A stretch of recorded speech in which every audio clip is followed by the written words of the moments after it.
As a manga YouTuber here on my channel, in most of my videos, I end up recommending a whole lot of manga, but I'm gonna tell you a secret, and you may not believe me, but get a load of this.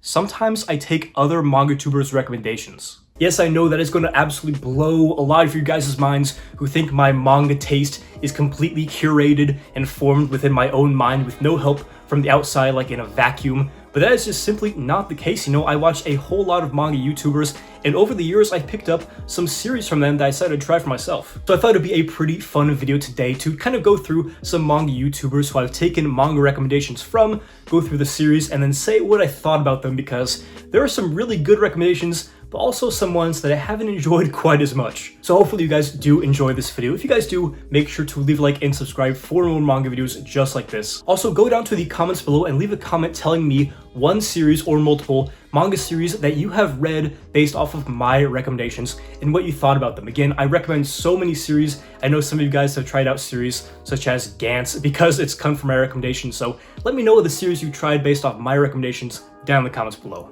But with all that being said, without any further ado, let's get into the very first Mangatuber who I put my fate in their hands and tried one of their manga recommendations. Alright, so to start this list off, we have Massachusetts' very own EastCostManga. Now, if you guys don't know, me and East basically started MangaTube at basically the same time, so I vividly remember when he was first starting out and recommending some series, particularly these two that I've started reading mainly because of him. The first series is Battle Royale. Now, this is one of EastCostManga's favorite series, or at least it was like his first year, and as you can maybe see, I have the completed set in the Tokyo Pop singles up there, and yeah, this is a really fun series. I'm not gonna lie and say this is the best manga I've ever read, because believe me, there are several faults within this series on so many different aspects, but if you can look past all that, it's just a really fun, gory, action-packed manga series that is really a page-turner. And the other series that I ended up trying because of EastCostManga was actually Ajin Demi-Human. Now,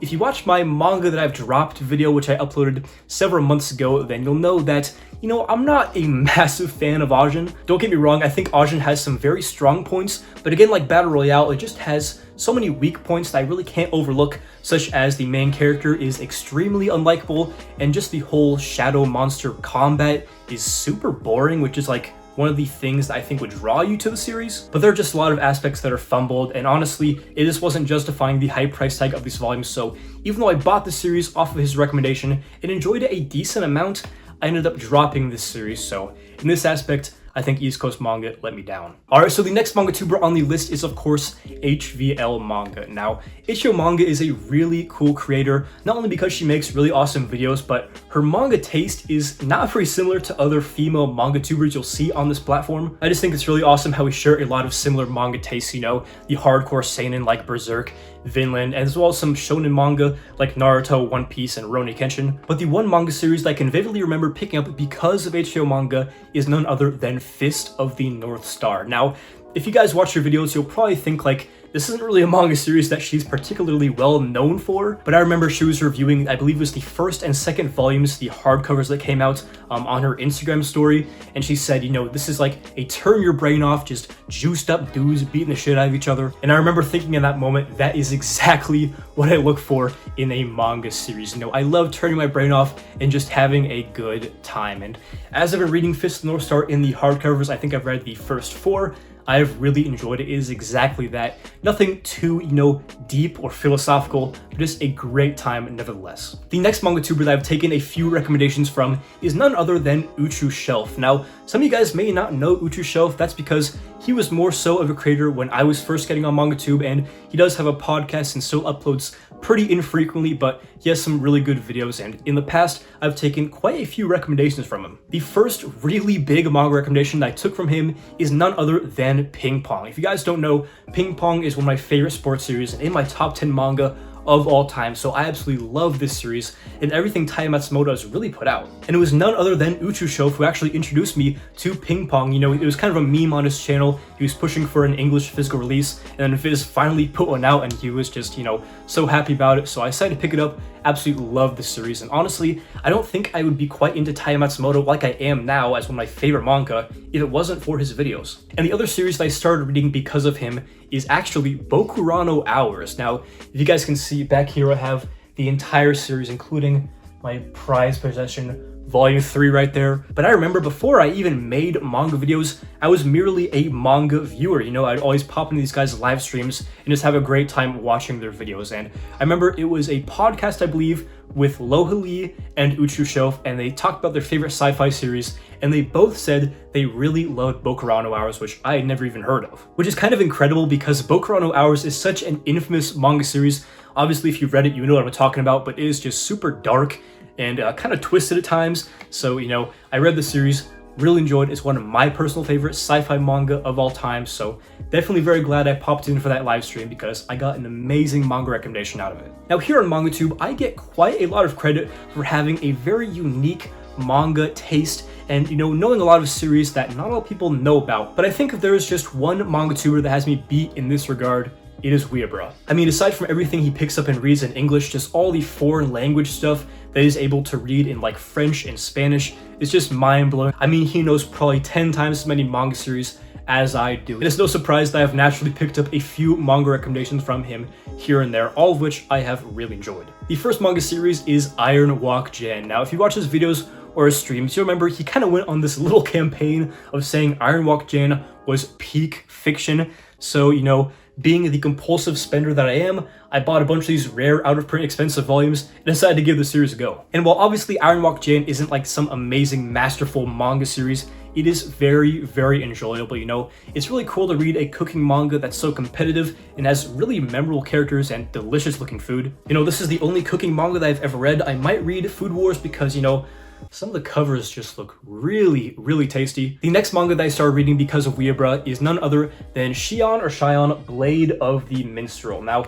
this is probably the most obscure manga on this entire list and maybe in my entire collection, but this is just such a interesting series. I'll show off the volume, just a beautiful book, and I'll also show some footage of the inside of this book, which is absolutely beautiful, just gorgeous artwork. But if you like Berserk and you like dark fantasy, this will be right up your alley. But there's a very small problem, and that is that I don't think this series is translated into English anywhere online. And this first volume put out in the Viz Spectrum editions, this is the only one that's out there, and yeah, the rest of the series was never translated or put out in English in any form or fashion. It's only available in other languages, I believe, which is really out of print too. So it kind of puts me in a difficult spot because I can't necessarily recommend you go pick up this series or check it out online because it is very hard to do so.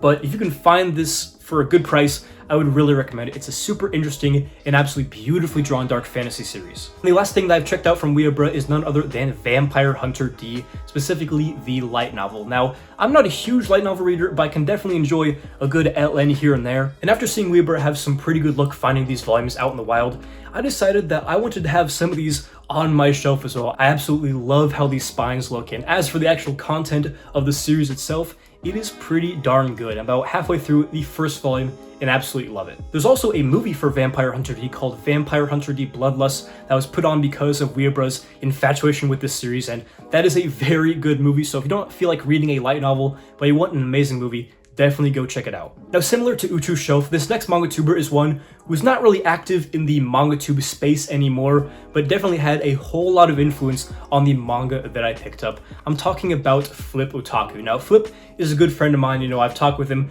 many times about manga and other things, but I would be lying if I say that he did not influence my manga taste very heavily in the early stages. If you guys don't know, Flip does a lot of movie stuff now, particularly old samurai films, and while I'm not really a huge fan of samurai movies, they're kind of hit or miss for me, I am a big fan of samurai manga. And based on his manga recommendations from his old YouTube videos, like his old collection videos, you know, I ended up reading Lone Wolf and Cub and Blade of the Immortal, which are two of my favorite manga series of all time. In fact, I actually sold off my Blade of the Immortal omnibuses in order to buy Flip's set of the singles, and you know, it's actually been 2 years since I bought those volumes, and I'm still waiting on them. So Flip, if you're watching this video, man, I know you're busy, I know you've had some things going on, but man, I need those singles. Next up, we got TheMangaSloth. Now, there's only one manga series that I can vividly remember picking up because of his recommendation, or rather that he just picked it up and I was like, yeah, I want those volumes too. And that is going to be Gunslinger Girl. Now, we'll make this short. I really didn't like what I read of Gunslinger Girl. I read the first two omnibuses and it was just really slow all these characters, especially the male characters, kind of look the same. And I thought it'd be really cool, like a series with these badass girls and guns, you know, slinging guns like the title suggests. But it was just not as interesting or exciting as I anticipated. And that's not to say that this is a bad manga series by any means, just when it comes to episodic manga that spend a lot of time building up characters and relationships that I personally don't find very interesting, it's just not really going to click with me. But yeah, that's the one manga that I read from the Manga Sloth. Hopefully he'll give me some better recommendations in the future. And last but definitely not least, the final Mangatuber for this video is the one, the only, the world's largest Gundam fan, Base Sempai. To say that Base Sempai is somewhat of a polarizing figure on MangaTube, or I guess in the manga zone as he would say, that would be quite an understatement because he is extremely opinionated and extremely vocal about his opinions. He's very well known for shitting on really good series and hyping up really bad series, so you know, his takes are kind of hit or miss, you gotta take them with a grain of salt, but there are two series that I've read from him that I've really enjoyed. The first series is the Classroom of the Elite light novel. Now, I've talked about this series several times in my manga hauls, even though it's actually not a manga, but I really love this story. It's one of my favorite series in my entire collection, manga and light novel combined. And Base Sempai hypes this series up quite a bit. He's always posting him reading it on his Kindle, on the beach in sunny Florida all the time, so, you know, I had to give it a try, and I'm so glad I did because this was a great light novel to start off on reading. And the other manga series that he hypes up quite a bit that I really do enjoy is Grand Blue Dreaming, a fantastic comedy manga that I'm sure a lot of you guys really do love. And it's super interesting because, you know, it's not your typical high school teenager series, but it's actually people who are in college like I am currently. So it's kind of cool seeing, you know, these characters just hang out, drink, do all these shenanigans that you wouldn't see in like your typical shonen kind of comedy series. Every single time I open up one of these volumes, I absolutely love the time that I spent reading it, and I have a whole lot of thanks to give for Base Sempai for putting me onto the series and finally pushing me over the edge to check it out. Anyways guys, that is my list of manga and a couple light novels that I ended up reading based off of other Mangatubers' recommendations. Hope you guys enjoyed this video. I think it's a pretty fun video topic. You know, some people don't like to give up their sense of individualism and say, you know, I checked out this series because somebody else did, but I think it's a really cool thing to kind of see how all these webs combined and how we influence each other's tastes in the manga community. But hopefully you guys enjoyed this video. If you guys did, make sure to leave a like and subscribe for more manga videos just like this. So yeah, this has been ThePromG. Hopefully you enjoyed the video, and as always, hope to catch you in the next one.